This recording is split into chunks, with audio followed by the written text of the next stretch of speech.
Nah, ini kita bicara mengenai hal yang ketiga. Apa hal yang ketiga? Kesetiaan. Ini juga tidak lazim diterjemahkan kesetiaan sebenarnya. Di dalam bahasa aslinya ini adalah pistis. Ya. Dan pistis secara literal berarti iman atau percaya, kepercayaan. Bisa nggak diterjemahkan kesetiaan? Bisa juga sih, karena bertalian semua itu. Ya, percaya, beriman, setia, ini semua ada hubungannya. Tapi pistis biasanya diterjemahkan iman di dalam tempat-tempat lain. Di dalam bahasa Inggris banyak terjemahan akan terjemahkan ini faith.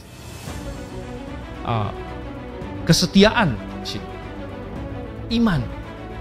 Ketika Yesus Kristus datang ke dalam dunia ini, ketika dia mati di kayu salib, ketika dia tergantung di antara sorga dengan bumi, dan dia menjadi jembatan antara sorga dan bumi itu, dia menjadi tangga ke sorga yang dilihat oleh Yakub ribuan tahun yang lalu.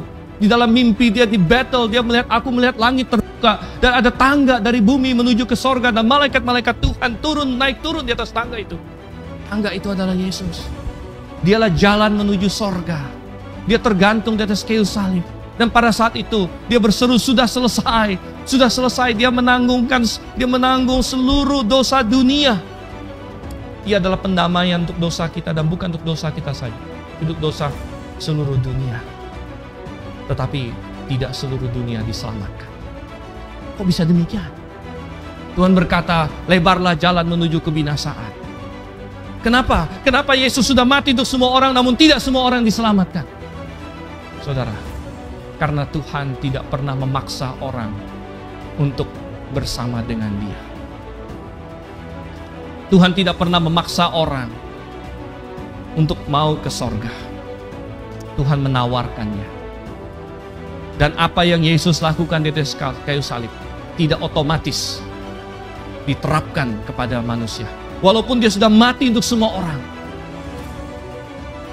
Itu bagaikan dia menyediakan mana untuk semua manusia. Tetapi kalau manusia tidak mau memakannya, maka dia tidak mendapat manfaat.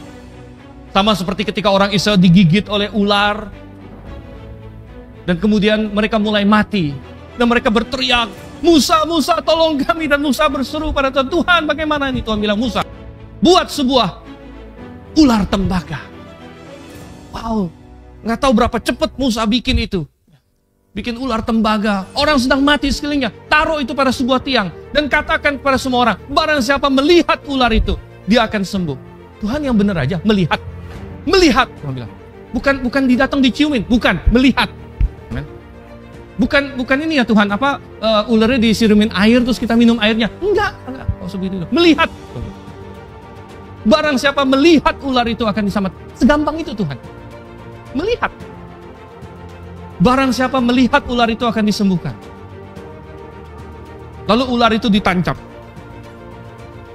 Lalu Musa kasih tahu, hei semua yang sudah kena gigit oleh ular, Tuhan bilang barang siapa menatap ular ini, melihat ular ini, dia akan disembuhkan. Saya nggak tahu ada nggak yang merasa yang bener aja, masa ngelihat disembuhin? Ada magic apa ini? Mungkin ada yang tidak mau. Padahal ini terbuka untuk semua orang. Semua orang boleh mendapatkannya. Tapi kalau ada yang tidak mau, dia tidak percaya. Saya nggak percaya. Masa begitu caranya? Musa, kamu cepet deh cari obat itu, penawar. Pergi ke apotek padang gurun. Cari penawarnya, masa disuruh ngelihat ular? Mereka tidak percaya. Oh, hari ini begitu banyak orang tidak percaya. Mereka tidak percaya. Padahal itu yang penting, iman. Ini adalah hal utama, saudara. Tuhan bilang, jangan mengabaikan hal yang utama. Iman. Iman kepada Yesus bahwa kamu adalah orang berdosa yang harus dihakimi. Yesus Kristus adalah belas kasihan Allah kepada manusia, tapi kamu harus menerimanya dengan iman. Kamu harus menerimanya dengan iman. Kamu harus percaya kepadanya. Percaya bahwa dia adalah juru selamat dan Tuhan. Dan berkata, Tuhan, aku menyerah. Aku mau percaya padamu. Ini adalah hal utama. Kita tidak bicara mengenai Anda di gereja. Kita tidak bicara mengenai Anda orang Kristen berapa lama. Banyak orang statusnya Kristen, bergereja, dan sebagainya. Sama seperti mereka orang Israel dulu. Mereka adalah keturunan Abraham. Oh, berapa banyak Tuhan berdebat dengan orang-orang Farisi itu. Mereka kami keturunan Abraham. Tuhan bilang itu nggak ada gunanya. Yohanes Pembaptis berkata, kapak sudah tersedia di bawah akar pohon.